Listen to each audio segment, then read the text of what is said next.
Thanks to everybody who's tuning in.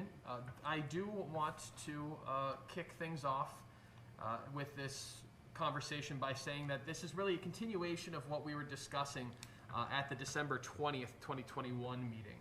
Now that was a presentation that was given where staff presented information about the current state of the town's infrastructure.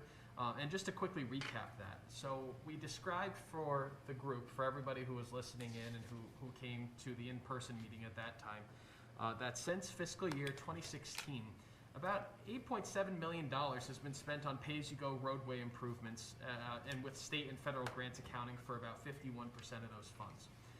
Many roads, bridges, and sidewalks, catch basins, the things that make a comprehensive roadway, remain in poor condition, and more investments needed. And we're going to talk about that, obviously, over the course of today's presentation.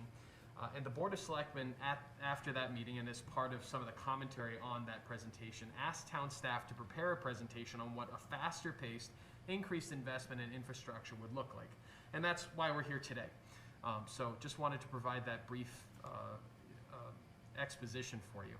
And just to summarize, here is the difference that we saw between the 2016 pavement assessment program, I should say the results that we had at that time, and 2019. After a few years of investment, not all the way up to the present, but between that 2016 and 2019 date, we saw market improvement.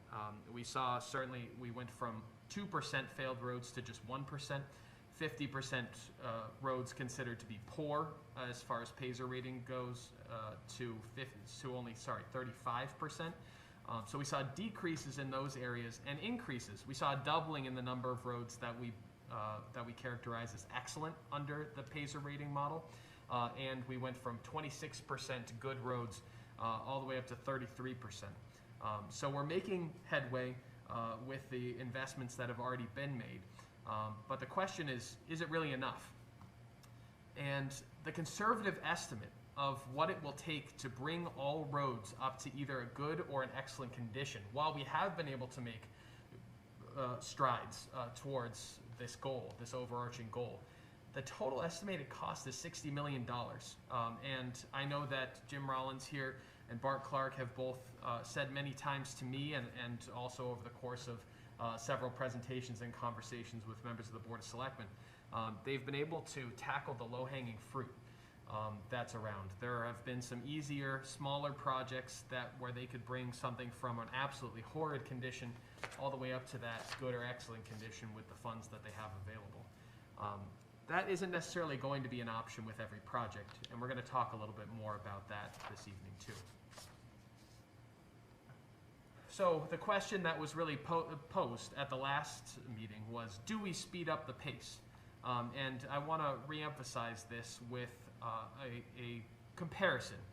And this is using Hullabird Avenue, the Case Avenue Bridge, and Oakdale Avenue projects as examples.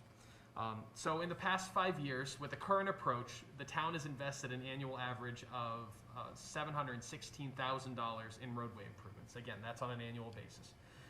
So altogether, these three projects on Hullabird Ave, the Case Avenue Bridge, and the Oakdale Avenue projects, if we were to tackle those right now, we estimate it would cost about $2.7 million.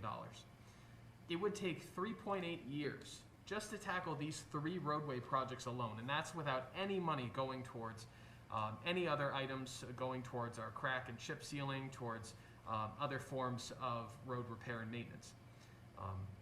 Now, if you want to talk about something that is a little bit faster, if we were able to borrow the total cost of these projects, these repairs could have been made in a single year, for example, and could be made in a single year. So here we are, and the question really is what kind of investment is needed. And if Bruce and Anne Marie, you'd like to say a few words about the differences that we've presented here, I think that would be great.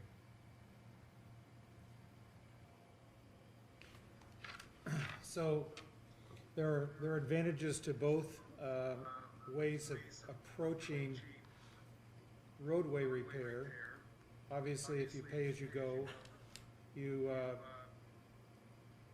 can do this in a very slowly not necessarily that that's an advantage, but it doesn't have a big impact on the annual budget towards the projects.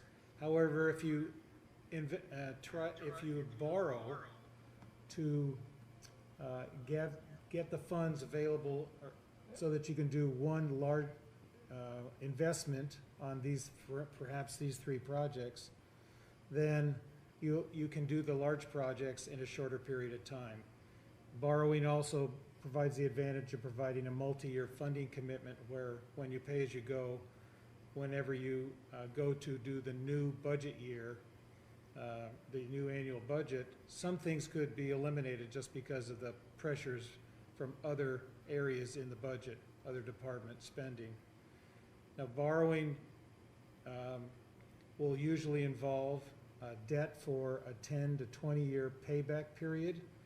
Obviously, that doesn't apply when you're paying as you go, but it does provide the opportunity to tackle the large projects in a short period of time, whereas the pay-as-you-go method does not allow you to do that. And so those are the 2 basic options. And do you have anything else to add? No, I think just the only thing I'd like to highlight is, you can see from the top of the slide, is to bring all the roads from a good to an excellent rating. It will take over 83 years to complete the improvements. That's assuming that we have only town money, that state grants are not part of the equation, because as everyone knows, the state budget is always up in the air, and at any point in time, the state could decide, as they did back in, I believe, 2018, to turn around and cut the funding to the towns and leave you with a huge hole in your budget. So I think 83 years is very telling in terms of the amount of time that it would take. And as you do these projects, keep in mind that all the remainder of your roads that are not being worked on are going to continue to deteriorate. So your infrastructure on an annual basis will continue to deteriorate as you try to, on the pay-as-you-go basis, bring them up to par. And again, like Bruce said, there are so many factors that go into your annual budget. That can always be a line item that the Board of Selectmen decides to cut and does not maintain at a level funding source.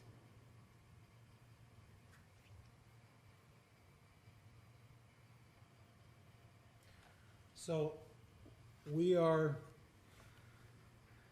suggesting and recommending that the selectmen continue, or the town consider that a bonding project, that is borrowing money from the outside, from municipal bond investors, to complete these large projects that you couldn't otherwise complete from a single year's budget allocation.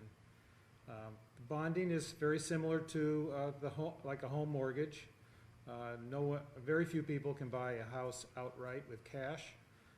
It involves getting loan from the bank or another financial institution, and then paying that back with principal and interest over an extended period of time. For road projects, municipal bonding bond terms are typically in the 20-year range, and lately the municipal bond market has had very attractive rates for these kinds of projects. They've been at historically low rates, and right now there is some upward pressure on rates, but if we act in a relatively short time frame, we could still take advantage, I think, of some historically low rates. And then these large projects which have been identified, we can work towards achieving and completing those projects without the risk of interim budget decisions taking us away from the commitment to do those projects. And that's what a long-term borrowing scenario would provide the town. So we think we're recommending that that the town very much consider a bonding solution towards this infrastructure investment. Now, you all, a reasonable question to ask is, does the town have the borrowing capacity for this kind of project? And that's a great question, and it's something you always have to consider. Municipalities in the state of Connecticut are governed by state law as to how much they can borrow at any one point in time. And in our annual report, we always disclose the statutory debt limits at the end of the fiscal year. And for fiscal '21, the statutory debt limit for general purpose projects is $54.5 million. We currently have some outstanding loans, $5 million on the Hinsdale renovation project, and 1.2 million on other general obligation loans, which leaves $48.3 million available for borrowing for general purpose debt. Whenever you issue general purpose debt, you have to budget for debt service, annual debt service, which covers the repayment of principal and interest over the borrowing term. So for 20 years of a borrowing plan, or a 20-year bond, those 20 years of general fund budgets must include a debt service appropriation sufficient to cover the repayment of principal and interest for that particular year. Now, for example, if the town were to borrow $10 million over 20 years at 4.5% annual interest, that would require, on average, an annual debt service of approximately $736,000. Similarly, an $18 million general obligation bond over 20 years at 4.5% requires an annual debt service of $1.325 million. So those are amounts that would have to be included in the annual general fund budget for debt service for a borrowing or a bond related to infrastructure improvements.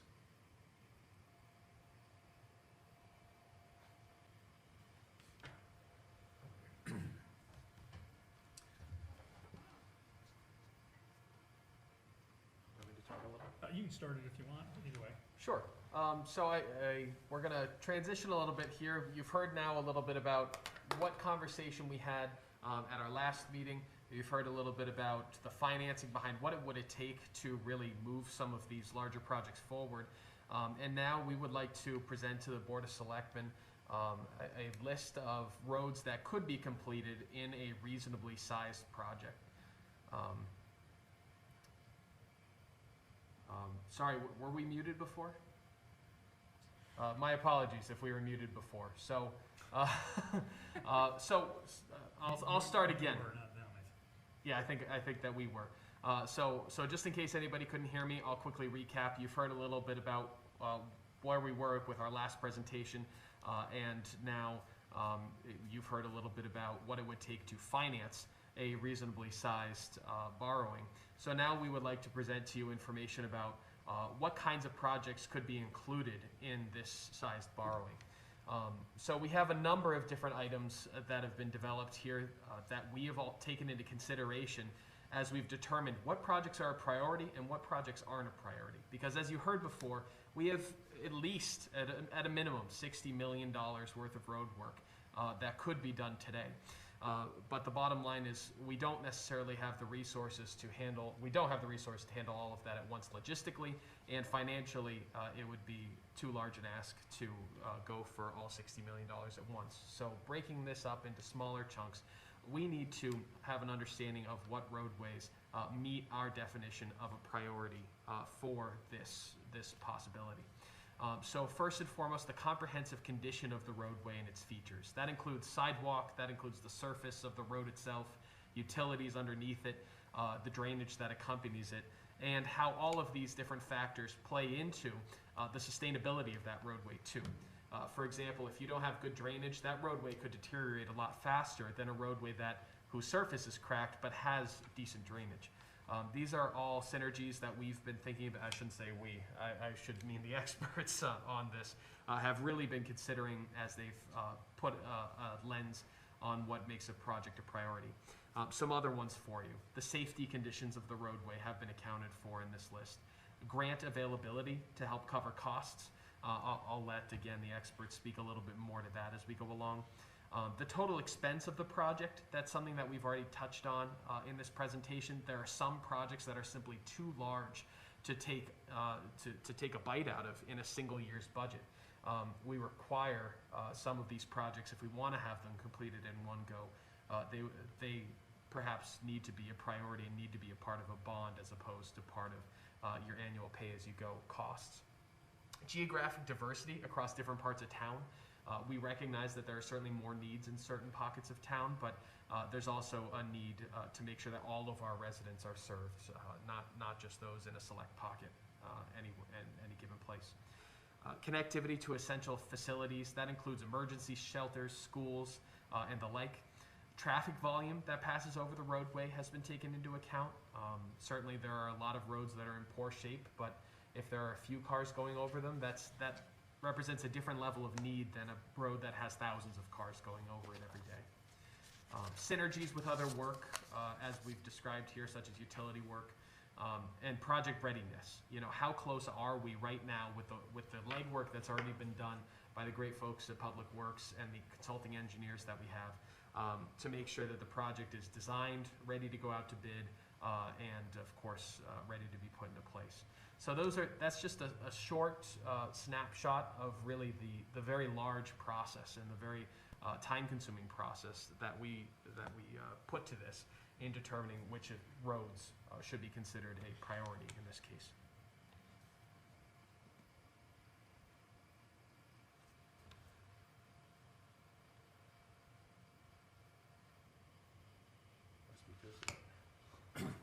So as Josh pointed out, we looked at projects with kind of sort of a hierarchy, but the driving force was road condition. We know we have to do maintenance on the excellent roads, the good roads, and the okay roads. So we really focused our attention on the roads that are in really big trouble. So that's why, and all the other criteria were sub-criteria. If we had a really bad road and a new water line was being put in, we had cost sharing from the water company or the gas company or the sewer company, which is going to offset, a majority of the costs, and then the town would only be responsible for the drainage and then, a small part of the paving. So we're able to leverage our money hard. So those are the two main driving forces that I see as far as timing and choice and affordability and need. With that said, we did try to we didn't want to spend all the money, say, right in the middle of downtown. That would sure be nice for downtown, but it didn't really serve the needs or some of the complaints that we've been getting over the years for different areas around town, or some of the safety concerns. So we broke it up into 5 major areas, kind of West Winstead, the Main Street area, East Winstead, the Winchester Center area, and then Highland Lake. So on the list you see some of these roads. All of them are in rough shape. Some of the roads we've already begun work on. Hubbard Street has a full set of engineering plans. Marshall Street, most of the drainage has been done. Case Avenue and Case Avenue Bridge, Elm Street, they all have engineering in, somewhere near the, 75% completion mark. Holabird Avenue is being leveraged with a water line project and lot SIP money. Oakdale Avenue has a serious drainage problem where we get sinkholes, as did Holabird Avenue. So that's where the safety aspect, comes in. Whiting Street, we're leveraging a grant, and Winchester Center, we have a bridge that is in need of repair up there. Newfield Road and South Road, we get complaints on a very regular basis, and we've done temporary repair after temporary repair, and it's reached a point in time where you know, we've either gotta squander our time doing that or really invest in that road. Highland Lake, Lake Street is problematic. We're also leveraging that with a gas line project. Taylor Brook Bridge, that's another bridge that was rated in very poor condition and had to be fixed. We get a 49% grant from the state on that. And then West Wakefield Boulevard, we're working on a drainage project which will in turn improve the pavement. So that was just kind of a quick snapshot of the highlights of why these areas and these projects were put on the list. The list is certainly more in-depth than that, but that's kind of to give you a basic idea of how we came up with this list that you're seeing tonight. Yep. And Bart, I don't know if you have anything that you'd like to add at this time. I want to make sure we can't necessarily see you on our screen, so I want to make sure that you have an opportunity to chime in with any additional info you might have.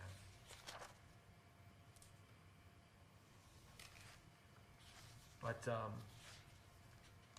I will say, for anybody who's watching, please just make sure that as you read this list of proposed road projects, you keep in mind, just like Jim said, we had the driving force of a comprehensive condition of the roadway, but all of these other items really played a role in deciding this list.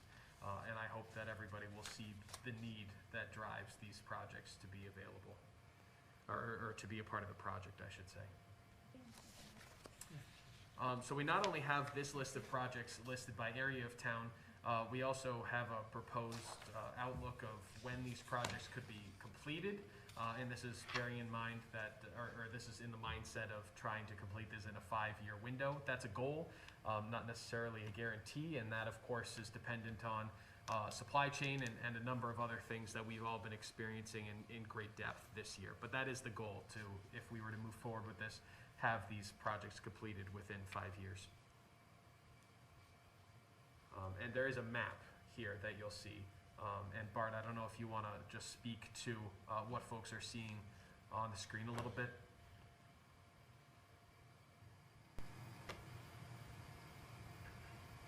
Sorry, the map is pretty straightforward diagram. It shows where the projects are going to be bonded. And of course, Eversource Gas has projects that are shown in blue where they will be doing significant milling and paving on those roads also. So that's leveraging some of the work that Public Works would want to do with the bonded projects. Other than that, it's a pretty simple diagram. Of course, any questions, happy to answer. Absolutely. And all in all, for the items here that are proposed to be included in the bond, that represents 9.47 miles to be treated. And I believe that represents just a little over 12% of the roads that we have here in town that are paved. Yep. Okay.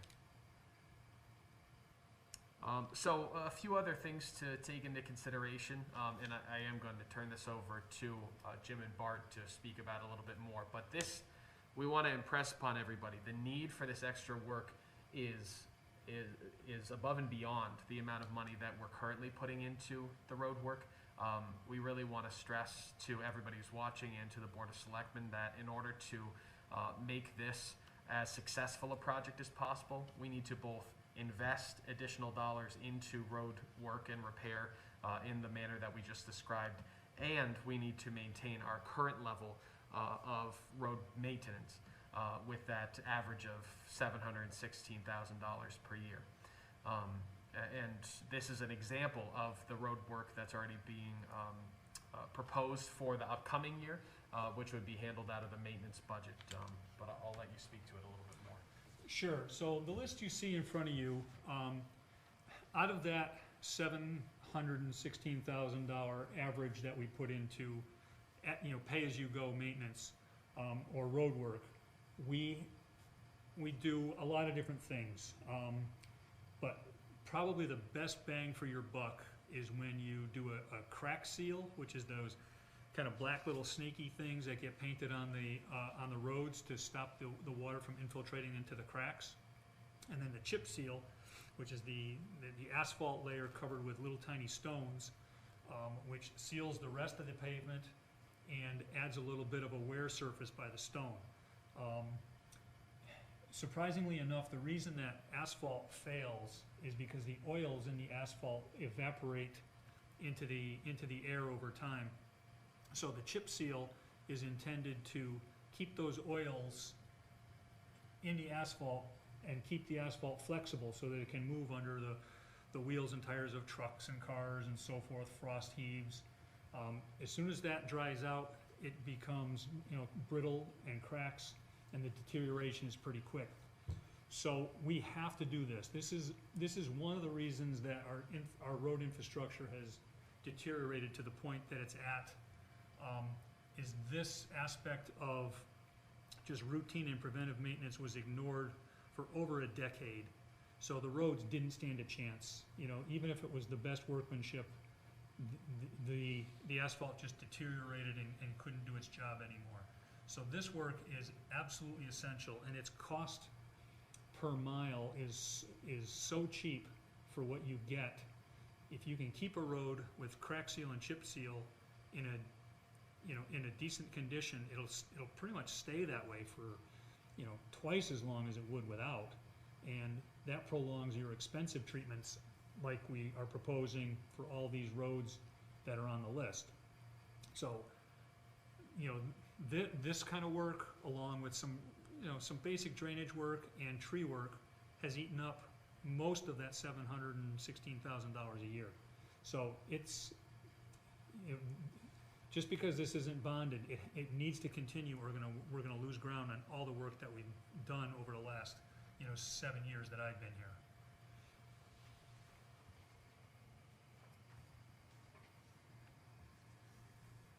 So just another quick comparison for everybody out there who's watching along.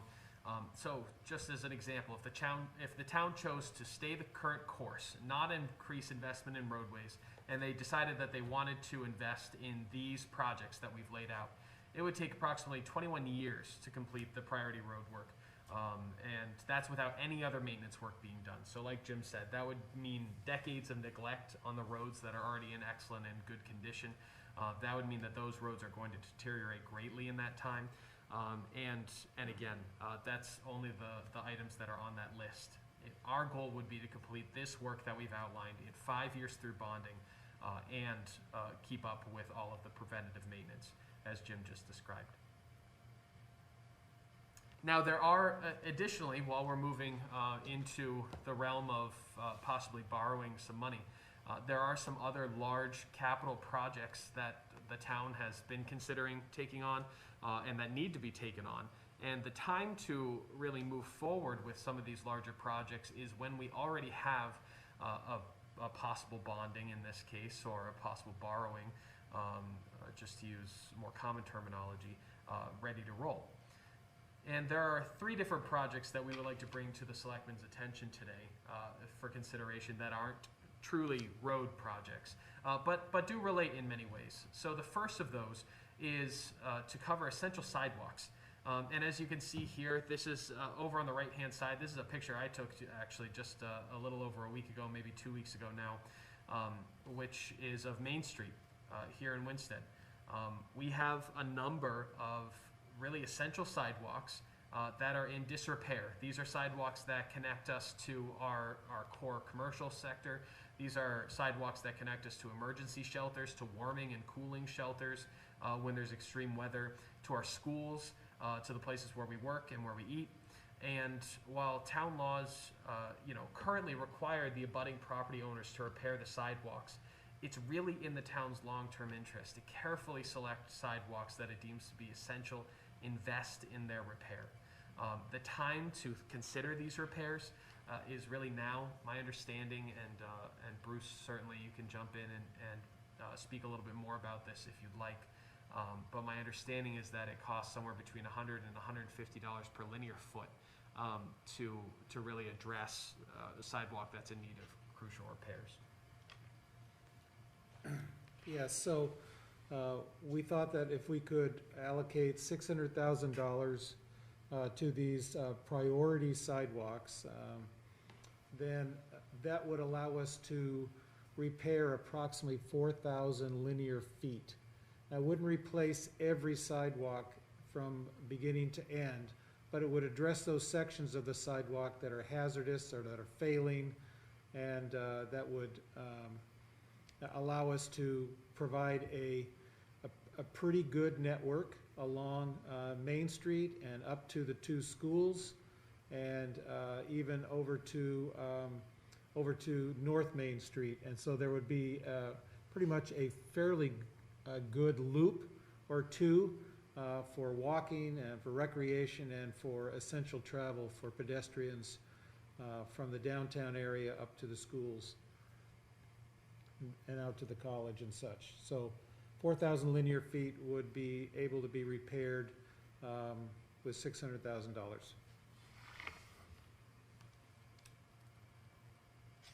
And so thank you for that, Bruce. So the second project we'd like to bring to your attention is drainage around Highland Lake. And much like the last picture that I showed all of you, the picture on the right here is one that I took actually the same day as I was trying to come up with pictures for this presentation. And it was so very easy to find great examples of both of the issues that I've been demonstrating to you. So this is the drainage around Highland Lake. Undoubtedly, the town has a drainage system around the lake, and as you drive along, you can see this clearly, maybe not with snow on top, but there's a reason that there's still a lot of snow and a lot of liquid along the roadways right now. We need to have a better way to get water off of these roads and in a way that's going to protect our natural resource, and that's really the critical thing. Is not in a way that's going to wash sand and salt right into our lake, our beautiful lake, not in a way that's going to put other harmful chemicals into that body of water, but in a way that's really going to preserve this in perpetuity for the town's continued growth and development and future. So we estimate it's probably, all in all, between research and implementation, going to cost more than $1 million to make sure that we have a robust drainage system around the lake and within the lake's watershed. But we believe that $1 million right now is critical to move this project forward and to ensure that we are continuing to better the water that's entering this body as we go forward. And item number 3, this is a $1.4 million expenditure, and it is for a ladder truck. The bottom line is that Winsted has a number of stories that are 3+ stories tall, or a number of buildings, I should say, that are 3+ stories tall. And we have a need to access height as we go to these buildings, as we go to calls of these buildings. And a fire truck is never something that you want to use, but it is something that, of course, we need to have in order to keep our residents safe, in order to keep property safe, in order to keep and maintain the beautiful town and city that we have. So the ladder truck at this point in time has really outlived its useful life. It's operating on borrowed time, and we recommend that if the town's going to purchase one, given the sticker price for a vehicle of this size and magnitude, that it be purchased through a borrowing process, just like the one that we're describing today. So when you look at all of these different projects, and before you were seeing a slide that showed 5 different areas where we were going to be investing in these roadways, and so now you see these 5 sections plus an additional sixth section that outlines non-road projects, the 3 that I just described to you. That equals about $18.2 million in these project costs. It's a considerable number, but as we saw in previous slides, there's so much road work to be done. There's so much work that the town needs to do. Now is a historic time to borrow this money, to make sure that we're borrowing as cheaply as possible and as effective a way as possible. And now's the time to invest in our future too, to make sure that we are providing for the infrastructure that we want to see tomorrow, and to make sure that we are providing for a town that has the infrastructure to continue to build itself, to continue to see new businesses move into our main street, to continue to have families that want to move here, live here, spend their lives here, raise kids here. Now, the impact of the improvements, there are a lot of different ways to look at what would all of these impacts, or what would all of these improvements do to our town. And certainly I'll let Jim and Bart speak a little bit about the improvements that might be seen within the PASER ratings. So yeah, as you know, this whole project has been driven by road condition. You earlier saw two different pie charts showing the improvement we made over 3 years from 2016 to 2019. This is what we expect the pie chart to look like in 5 years once we've completed these projects for this chunk of money. It would be nice if we had all three of these charts together to compare, but essentially the big news is that all the roads would be fair, good, or excellent, except for 25%. So we have 75% all fair, good, or excellent. Only 25% that were less than that. Drastic turnaround. Again, there's always more to go, but this is getting, I think, a lot of bang for the buck. Bart, if you want to add anything above and beyond that, please feel free.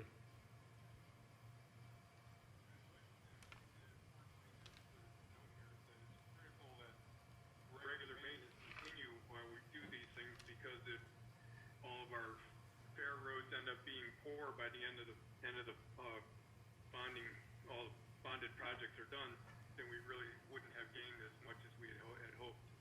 So regular maintenance is critical to making this all work. Excellent, thank you.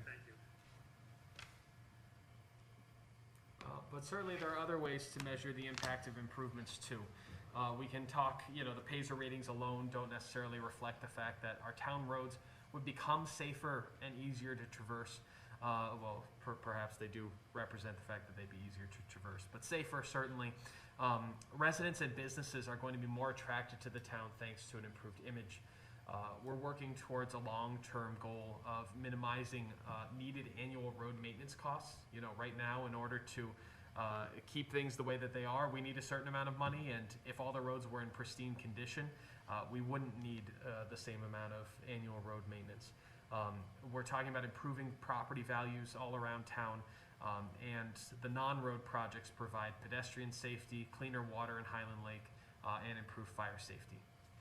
I'm going to jump in and add one more thing to this.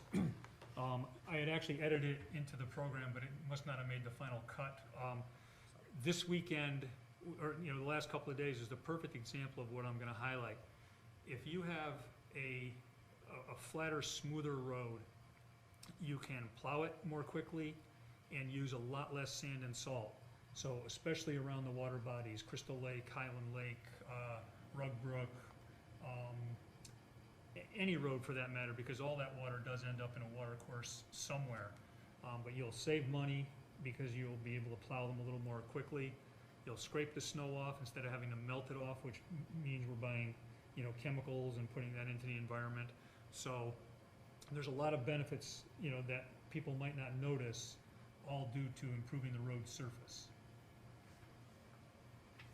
Absolutely. And so let's talk about timeline.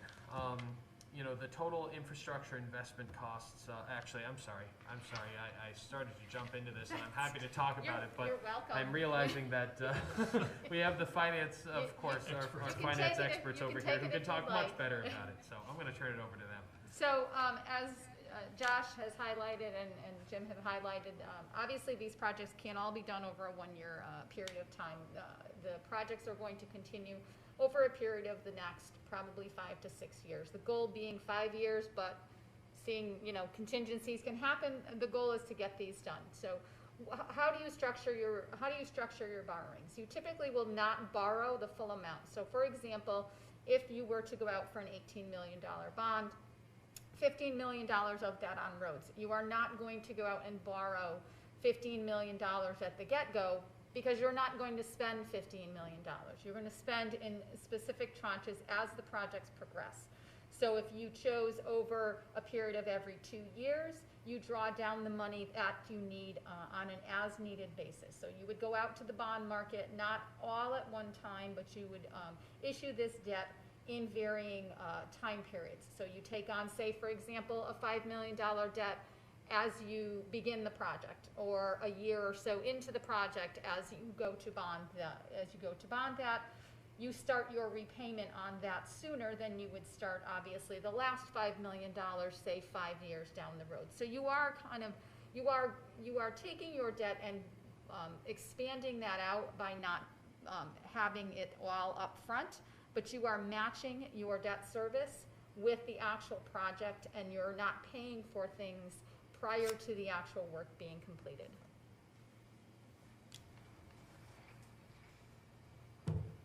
So thank you so much for that much more eloquent summation than I would have given.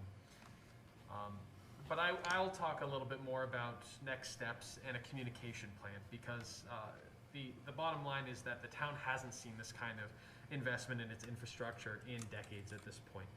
We want to make sure that people have an understanding of what this entails.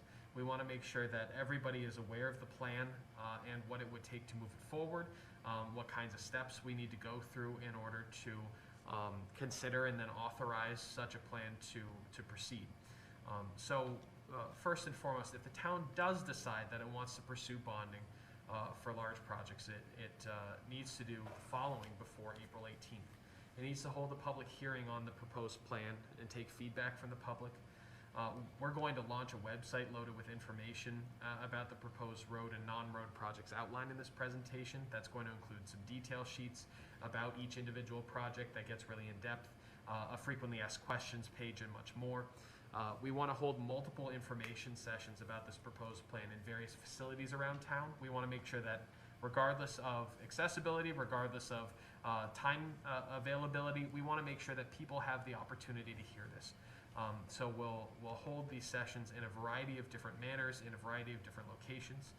And we also plan, so long as the board wishes to proceed with this, to send an informational mailer to all Winchester and Winsted residents to describe this proposed plan in more detail, to make sure that internet isn't a factor, make sure we're capturing really the attention of anybody and everybody who has a stake in this, which is all of our residents. So after April 18th, a town meeting and referendum would have to be held to support this plan and move it forward. Now for public meetings, these are all very tentative, but I want to make sure that all of you are aware that we have done our homework.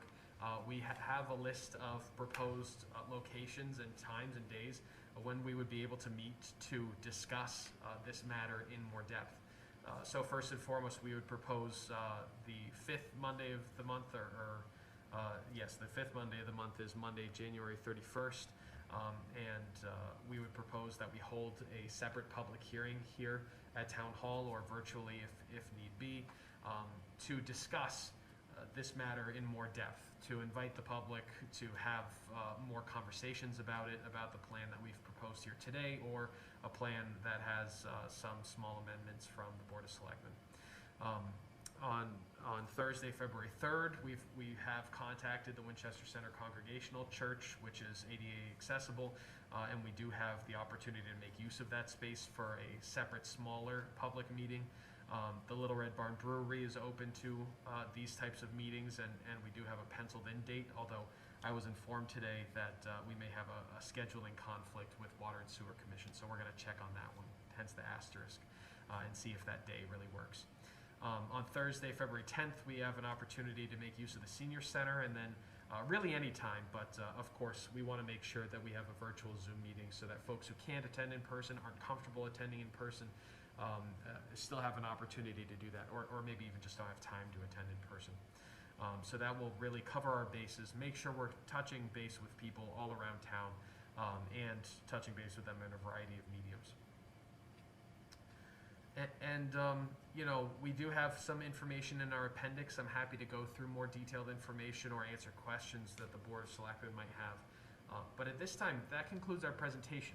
You've now heard from us about why this was developed, about what it would take to fund a larger investment in our roadway and non-roadway infrastructure, and lastly, a proposed plan and really what a road infrastructure investment would look like at this time. So I hope that you find it to be comprehensive, and we'll take questions now.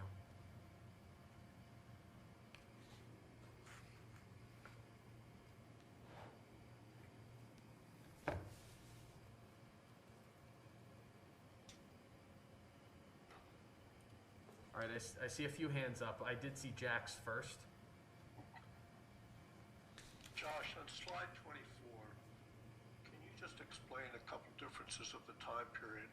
I think I understand it, but I'd like just a clarification.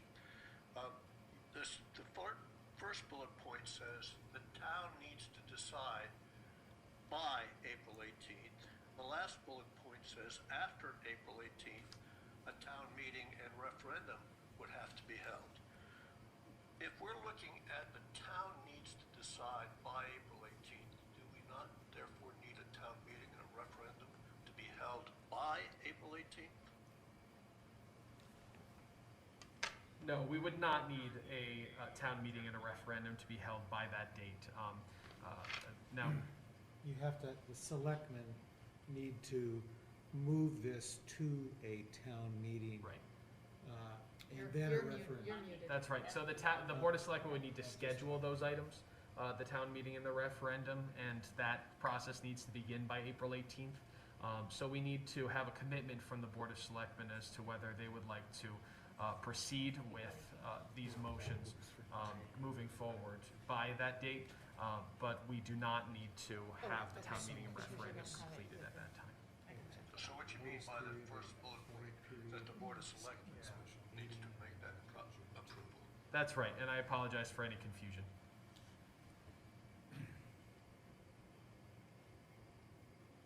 Other questions, and I apologize, folks. It is difficult to see everybody at once, but I see Candace. Candace has her hand up. Could you clarify the $600,000 for the sidewalk improvements? Have that also outlined in the Communities Challenge Grant, which we don't know that we'll get that. Would this be, if we were to get the Communities Challenge Grant, would the $600,000 be removed from the potential bond? That would really be a matter for the Board of Selectmen to decide. At this time, we have more than $1.6 million worth of sidewalk work to be done in town. It would be my professional recommendation that the $600,000 still be bonded for, to make sure that we have an opportunity to really address as much work as possible. But that being said, if it is an item, if it's approved by the Communities Challenge Grants Review Committee and the board saw fit to remove it, we would still be able to have a lot of work done, and that's a positive thing. I see, so it's not a backup, the community, It's supplemental. That's what I wanted to clarify, thank you. No problem. Josh, Oh, yes. so I think the Community Challenge Grant was focusing on the sidewalks in downtown, Yep. but not necessarily linking the ones up to the schools. Got And it. that's what this 600,000 would bring in, the school sidewalks into the downtown sidewalk improvement. Right. I don't know if everybody could hear that, but the sidewalk project that we proposed in the Communities Challenge Grant, it really focuses on a different part of the sidewalk improvements than are proposed through this bond. That doesn't mean that there couldn't be a change if we had a discussion with the state, if we decided, if we were awarded that, but we decided not to go with the bond. But we are hopeful that we will be able to address more sidewalks rather than fewer. Thank you. Are there any other questions that we can answer for the board at this time? Candy, I haven't seen your hand up before now. I don't really have a question as much as operational movement of this thing. So that if we all agree that we should move to the next step to the little meetings that you proposed, we don't have to make a decision about the bonding quite just yet, but we could start to hear from townspeople, correct? That's right. And that's really what we've encouraged. We want to make sure that we are hearing from members of the public. We want to make sure that you have the opportunity to hear from members of the public and be able to make reasonable changes to this program, this proposal, if you see fit. And the only way to do that is to engage in that way. And Jack, I saw your hand. And this goes more to Jim. Your crew does a massive amount of work every year to repair the roads, fix them. And you've mentioned the amount of money that would be needed just on a regular basis. On the work that we're proposing here over the next 5 years, maybe 6 years, on this bonding issue, can you kind of estimate about how much of that work, what percentage of that work would have to be given out to private contractors? Yeah, so I would estimate as close to 100% as possible. What our role is to do whatever preparation work we have to do, whether that's the design and engineering, scheduling, or, you know, if the drainage from one of these bigger projects runs into another piece of drainage on it that's kind of unrelated, we may have to update that other one on our time.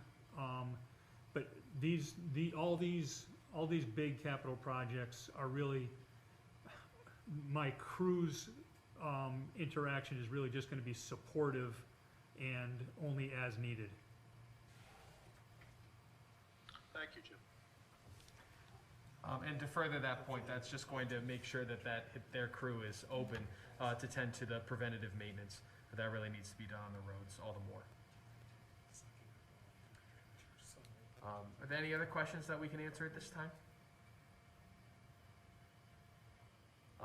Seeing none, you know, what I would propose we do, we did lay out a line of actions that we would like to take to make sure that the public understands this project and has as much of an opportunity to weigh in as possible.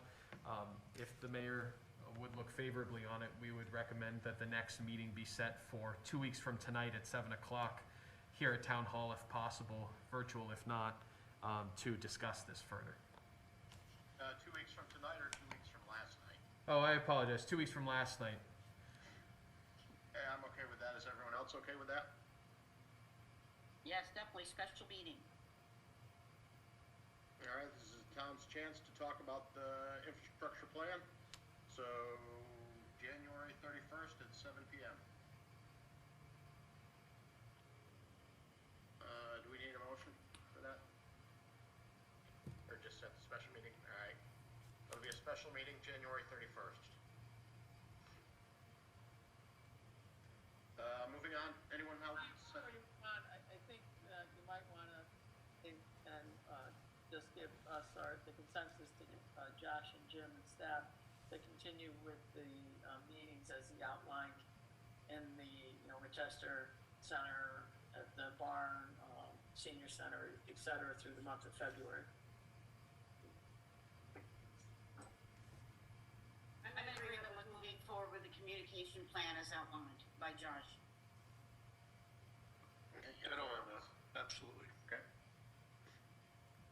Good to go on that, Josh? Very good. Thank you all. And thank you for your time and listening. Thank you for putting this all together. It was a great job. Yeah, nice report, all of you.